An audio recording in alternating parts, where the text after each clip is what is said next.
My father-in-law secretly DNA tested our daughter and told my husband she isn't his. He has no idea I was S8 and that we didn't want to know if the baby was my husband's. Trigger warning, S8. My 45 female husband, 48 male, and I have been together for 25 years. We have 3 kids, 8 female, 15 male, and 17 female. My husband and I had a lot of trouble conceiving our daughter. We went through several years with no luck and had seen a fertility doctor who had prescribed some medication to help with ovulation. We couldn't afford IVF, so we were going to try this last thing and then look into adoption. Well, long story short, I was SA during a burglary while my husband was out with his brother. It was right when I was to be ovulating. At the hospital, I took easy even though I knew it would undo all the hard work, medication, and meant we wouldn't be able to have a baby of our own, but risk getting pregnant with my attacker's baby. Well, after a few months, I'd been feeling off, sick, and down. I figured I was just depressed after the SA, and I hadn't been eating. But I soon found out I was pregnant. We were so excited until I went to my appointment and found out I was 15 weeks instead of the 5 or 6 weeks I thought I was. I had been having really irregular spotting and bleeding since the EC, so didn't even imagine I was that far along.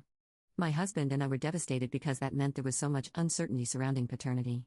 We had our ultrasound, and as soon as we saw the baby on the screen, I knew I couldn't have an abortion, and my husband didn't want to either. We talked and went back and forth about adoption, and if the baby didn't end up being his or what we would do, and he said he didn't care about paternity. We just wouldn't find out. We decided to wait until our child was older to tell them, and they could decide if they wanted to find out themselves. I will also note at this point, my case was unsolved but had been linked to other essays and at the time. A few years ago, my attacker was caught, and a year ago, finally sentenced. At the hearing, I spoken. My daughter and son knew about it, but I didn't go into details, but they knew I was attacked, but only knew it was before they were born. Last Christmas, my father-in-law bought my daughter and only my daughter, a 23andMe for Christmas. I thought it was extremely weird, but didn't think too much of it. Thinking back, I don't know why I didn't see it for what it was. My daughter was equally confused and asked if I wanted to do it instead. I'm adopted. I said sure and just gave my daughter an Amazon gift card for the price of the test. My daughter brought it to my attention that my father-in-law has been overly critical of my daughter in the last few months, commenting on her differences. Saying things like, I wonder where those eyes came from, hair, height. He even said to my daughter, I wonder why you're so skinny. My daughter looks exactly like me, the same eye color, same hair color and texture, but she is quite a bit taller than me. I'm 5 feet 8 inches, and she's 6 feet. I'm on the heavier side, so is my husband, and my daughter is extremely thin, but she is also an athlete. I've never had any reason to believe from looks alone that she is not my husband's daughter. After my daughter brought it to my attention how my father-in-law was acting, I spoke with him and she said, oh, he's just being sensitive. This was a couple months ago.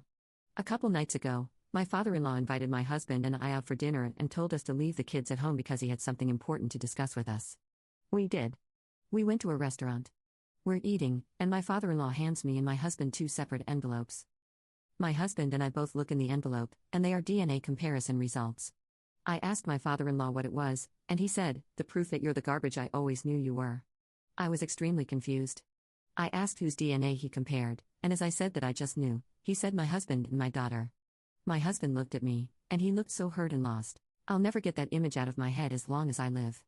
I called him a heartless cunt and my husband and I left. I blocked his number from mine and my kids' phones, but figured my husband needed to make that decision on his own. My husband told me last night my father-in-law called him, and he stopped by his house after work. He was telling my husband he's known for a while and suspected for a very long time, and that he wasn't sure how to approach the topic with him. My husband asked how he knew that. He said he overheard my brother-in-law talking to his wife and heard our daughter may not be his. My father-in-law took that to mean that I cheated, so he did a DNA test. Last year,